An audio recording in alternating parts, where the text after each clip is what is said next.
प्रसिद्ध अभिनेता प्रशांत दामले यांच्या टी स्कूलच्या विद्यार्थ्यांनी सादर केलेला कलामंच हा कार्यक्रम नुकताच पुण्यात पार पडला। अभिनय, नृत्य आणि संगीताचे धडे घेतलेल्या विद्यार्थ्यांना आपली कला सादर करायला एक व्यासपीठ मिळावं यासाठी दर 3 महिन्यांनी टी स्कूलच्या वतीनं अशा कार्यक्रमांचं आयोजन केलं जातं। झगमगत्या चंदेरी दुनियेचं आकर्षण कोणत्या कलाकाराला नसतं? आपल्या आवडत्या नटनटीप्रमाणे आपणही स्क्रीनवर झळकावं असं स्वप्न अनेक तरुण कलाकार उराशी बाळगून असतात। अशा उदयनमुख कलाकारांना हक्काचं व्यासपीठ मिळतंय ते अभिनेता प्रशांत दामले यांच्या टी स्कूल अर्थात थिएटर स्कूलमधून।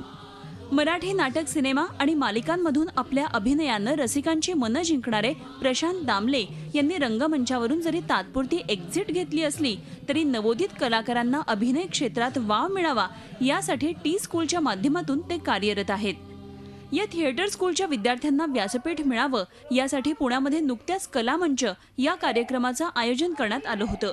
अभिनयाबरोबरच गायन, नृत्य, संगीतातील विविध कलाविष्कारही या कलाकारांनी सादर केले।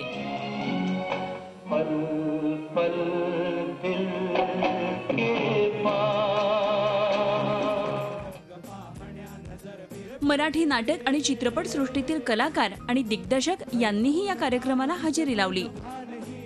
या सगळ्या कलाकारांसमोर आपली कला सादर केल्यानं कलाकारांचाही आत्मविश्वास दुणावला।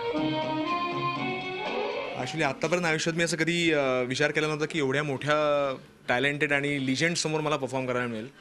It was a dream come true आणि full credit goes to Prashant Damle आणि टी स्कूल।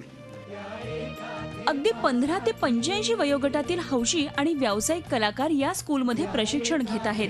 केवळ अभिनयच नव्हे तर गायन, नृत्य, संगीत अशा विविध कलांचा विकास करून घेण्याकडे या टी स्कूलमधील शिक्षकांचं विशेष लक्ष असतं। मात्र मराठी रंगभूमी अथवा मालिकांमध्ये काम करण्यासाठी भाषेवरील पकड महत्त्वाची असल्याचं प्रशांत दामले सांगतात। मला असं वाटतं की मुळात आर्टिस्ट बनताना आपल्याला काय येतं आणि काय येत नाही याची माहिती असणं महत्त्वाचं आहे। आपण काय आहोत हे आपल्याला कळणं महत्त्वाचं आहे आणि आपल्याला जे येते त्याचा दर्जा काय आहे आणि काय येत नाही आहे या सगळ्या गोष्टी महत्त्वाचं आहे कळणं। त्यामुळे या स्कूलमधून बाहेर पडणारे कलाकार मराठी नाटक आणि सिनेसृष्टीसाठी अभिनय, नृत्य आणि गायन यांचं पॅकेज ठरतील अशी अपेक्षा करायला हरकत नाही। अश्विनी पवार, झी मीडिया, पुणे।